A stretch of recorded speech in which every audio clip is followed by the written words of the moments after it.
Well, you've decided that other things are more important than branding.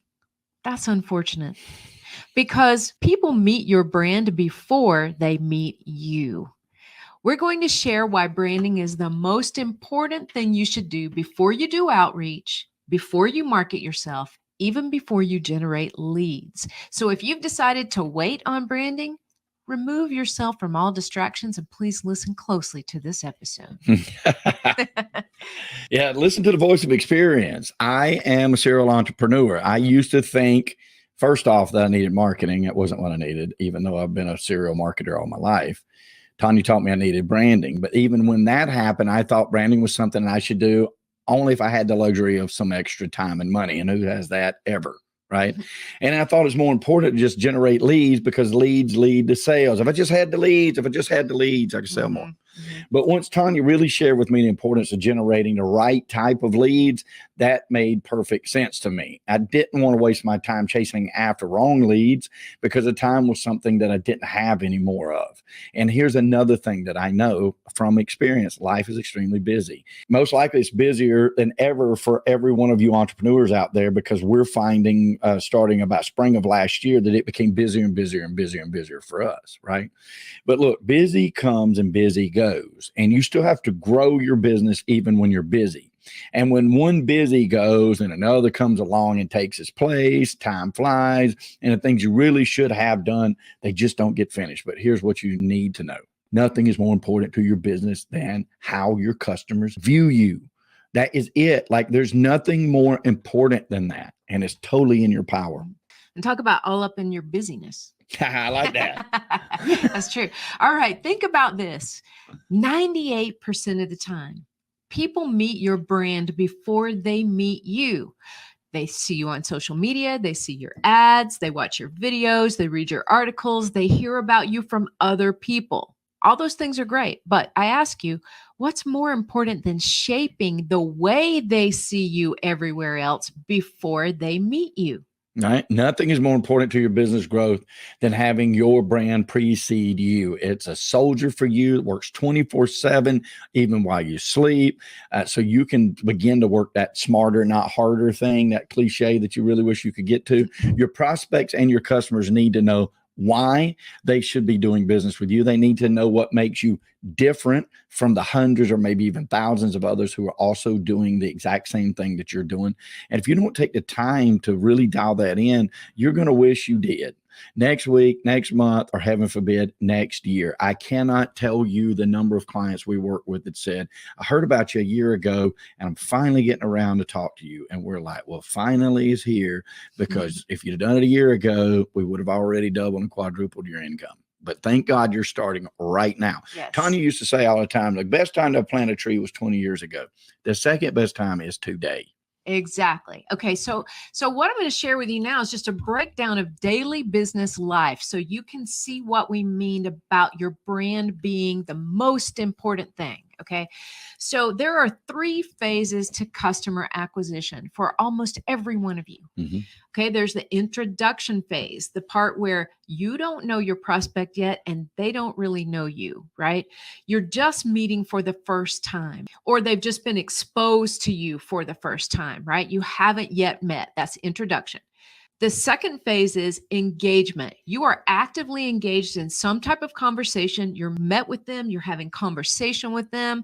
Okay, 99% of you don't worry about that part of it, right?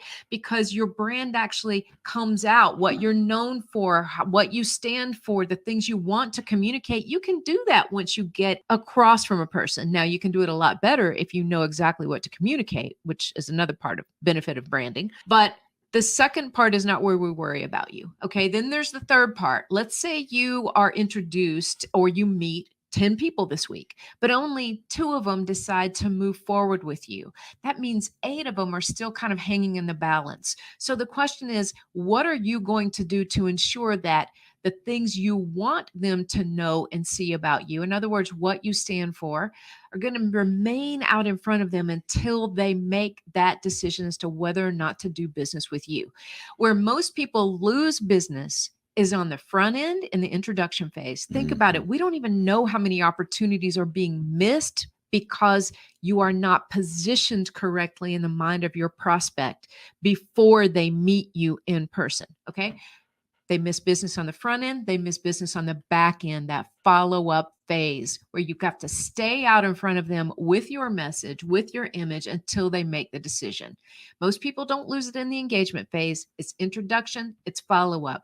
That means your brand has to come first. It does. You know, it's interesting. I got to throw this in. There is a lot of opportunities missed. You know, I can't tell you the number of industries where they have proven that the very first person that speaks to that prospect gets the business. The very first person. True. And if your brand isn't preceding you enough that they are calling you first, you don't even know how to calculate the loss. It's astronomical. You can't calculate the cost of confusion, as Michael says. Yeah, you can't. You can't calculate. And I learned this from Tanya. Okay. So like I said earlier, I really thought I needed marketing. When I hired her company to come in, I hired what I thought was a marketer. And she was smart enough to know that she was a brander. And she let me call it marketing for about a week, maybe two. And then she began to change my thought process. It's not marketing I'm giving you. Anybody can market. Anybody can show you a marketing strategy. That's not genius. Who can build your brand? And she started telling me what that brand was. And because I had been spending a lot of money, I had been in business 20 something years before I ever met Tanya. I had had a modicum of success in the industry she helped me with, which happened to be a real estate brokerage. I'd had a lot of success as a real estate broker himself, but as building a brokerage, it was brand new and it was uncharted territory. And I needed her to show me this. And she showed me I was spending and wasting a lot of money on marketing, right? Because it was just spray and pray. Just throw enough against the wall and then hopefully a bunch of it sticks, right? But when my brand was built, even I was blown away because I realized who I was trying to attract, where I should be marketing to reach those people I was trying to attract, and what exactly I should be saying to them to attract them. All right. So that's three very big major takeaways I got from learning how to build a brand. And since that time, my business has skyrocketed. Even in the year, I'm still in real estate, guys, even in the years, oh, it's going to be Grant Cardone, it's the death of real estate in America. My company made money. And so it continues to do that because of my brand. My brand is solidified to my customers. And I believe in that so much. I bought into BrandFace, the company, because I wanted to share that with everybody else. And that's why we do what we do. Mm-hmm. And one of the major myths out there is that marketing and branding are kind of one and the same. So I'm going to end with this note. Branding and marketing are totally different. Marketing is using different marketing vehicles or platforms to get a message and image out to your customers. Your brand is that message and image that goes into those marketing platforms, right? So if you don't get that right, it's a bunch of noise and you end up in the sea of sameness. Okay. So, and beyond all of these awesome things that a great brand does for you, it sets you up for massive success. About 90% of the coaches and experts that we talk to these days tell us one very sad thing. They're not charging enough for their services. Yeah. That's for sure. And the great news is a great brand changes how you're seen so you can charge what you're worth. Let me repeat that. Change how you're seen, charge what you're worth. And as Michael's grandpa says, the most important thing is to keep the most important thing the most important thing. And that, my friends, is what always comes first, your brand. The most important thing. Hey, guys, listen, we love you, and we do this for prosperity. When we say that, we're not just talking about money. We're talking about a true 360 of an abundant life that we know building your brand will get you, okay? It did me. Thank you to her for teaching me that. And now the thousands of other clients that we've been able to pass that information on to. We know here that prosperity favors the bold. So we say, be bold, folks. Be bold with your brand. It's 2023, and it's going to be a fantastic year. And if you're bold, if you truly are bold, hit that subscribe button. All right. We'll see you here next